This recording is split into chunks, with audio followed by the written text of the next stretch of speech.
নমস্কার বন্ধুরা, আমি পিয়ালি। আমার চ্যানেলে তোমাদের সবাইকে জানাই স্বাগত। আজ আমি তোমাদের সাথে শেয়ার করব মাছের পেটি দিয়ে একটা দারুণ টেস্টি রেসিপি। দেখো, আমি রুই মাছের পেটি দিয়ে এই রেসিপিটা বানিয়েছি। তোমরা চাইলে অন্য কোনো মাছের পেটিও ব্যবহার করতে পারো, তবে রুই কাতলার পেটি দিয়েই এই রেসিপিটা বেশি ভালো লাগে।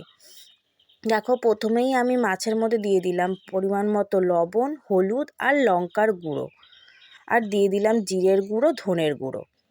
দেখো, সামান্য পরিমাণে দিয়ে দিলাম। এতে দিয়ে দিচ্ছি আমি একটা ডিম, দিয়ে দিলাম হাফ চামচ মতো আদা রসুন বাটা, আর দিয়ে দিচ্ছি এক চামচের একটু বেশি কর্নফ্লাওয়ার।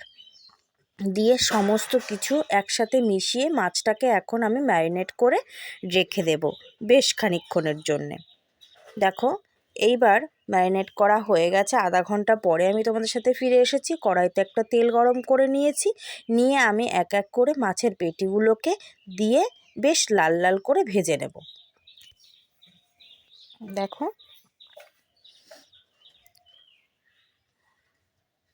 আমার চ্যানেলের এই রেসিপিটা যদি তোমাদের ভালো লেগে থাকে তাহলে প্লিজ তোমরা একটা লাইক, কমেন্ট, শেয়ার করে দিও। আর যদি এখনও কেউ আমার চ্যানেলকে সাবস্ক্রাইব করে না থাকো, তাদেরকে একটা রিকোয়েস্ট করলাম একটা সাবস্ক্রাইব করার জন্য। দেখো, এবারে তেলটা, সেই তেলের মধ্যে দিয়ে দিলাম গোটা গরম মশলা আর একটা তেজপাতা।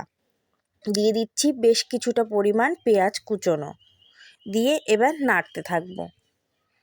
পেঁয়াজ কুচোনোটা একটু নরম হওয়া পর্যন্ত অপেক্ষা করে এবার এটা দিয়ে দেব কুচিয়ে রাখা টমেটো। এবার আমি এর মধ্যে দিয়ে দেব আদা রসুন বাটা, 1 চামচ করে আদা রসুন বাটা দিলাম। এবার দিয়ে দিচ্ছি পরিমাণ মতো লবণ, দিয়ে দিলাম জিরের গুঁড়ো, ধনের গুঁড়ো, আর দিয়ে দিচ্ছি লঙ্কার গুঁড়ো, দিয়ে দিলাম হলুদ গুঁড়ো। এই মশলাগুলোকেও একসাথে ভালো করে কষিয়ে নেব টমেটো আর পেঁয়াজের সাথে। দেখো, আমি একটুখানি ঢাকা দিয়ে রাখলাম। এর ভিতরে আমি অল্প একটু দুধে কয়েকটা কাজু ভিজিয়ে রেখেছিলাম, সেটাকে পেস্ট করে নিচ্ছি।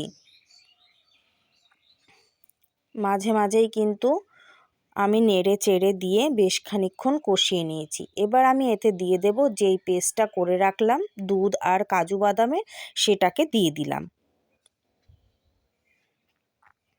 এটাকে দিয়েও ভালো করে মিশিয়ে কষিয়ে নেব এর সাথে একসাথে।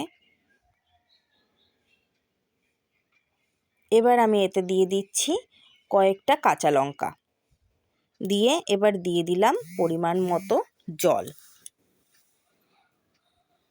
এবার জলটাকে ফোটার জন্য অপেক্ষা করব। জলে ফুট এসে গেছে, দেখো। এবার আমি দিয়ে দিচ্ছি ভেজে রাখা মাছের পেটিগুলো। মাছের পেটি দিয়ে এই দুর্দান্ত রেসিপি তোমরা যদি একবার খাও, মাছের কালিয়া খেতে ভুলেই যাবে। দিয়ে দিয়েছি স্বাদ মতো একটু সামান্য চিনি, তোমরা চাইলে দিতেও পারো, নাও দিতে পারো। যারা পছন্দ করো না চিনি খেতে, মিষ্টি খেতে, তারা স্কিপ করে যেতে পারো। দেখো, এবার আমি এতে দিয়ে দিচ্ছি একটু ঘি, আর দিয়ে দিচ্ছি গরম মশলা হাফ টিস্পুন মতো, দিয়ে ভালো করে নেড়েচেড়ে মিশিয়ে বেশ খানিকক্ষণ ঢাকা চাপা দিয়ে লো হিটে রান্না করব। দেখো, কত সুন্দর হয়েছে না দেখতে। আমার তো জিভে এখনই জল চলে আসছে। আর আমি ধনেপাতাটা দিলাম সামান্য পরিমাণে, এটা তোমরা নাও দিতে পারো, এটা জাস্ট দেখার সৌন্দর্যের জন্যে আমি দিয়েছি। আর ধনেপাতার গন্ধ আমার ভালো লাগে তাই দিয়েছি। দেখো, দিয়ে ধনেপাতাটা দিয়ে বন্ধ করে দিয়েছিলাম, কিছুক্ষণ ঢাকা দিয়ে রেখেছি। এবারে আমি এটাকে সার্ভ করে দিচ্ছি। দেখো, গরম গরম ভাতের সাথে এইরকম একটা রেসিপি থাকলে জাস্ট জমে যাবে, আর তো কিছুই লাগবে না। মাছের এরকম দুর্দান্ত রেসিপি কার না খেতে ভালো লাগে? তাহলে বাড়িতে বানিয়ে ফেলো এরকম একটা সুন্দর রেসিপি যে কোনো ছুটির দিনে বা অফিস ডেতে।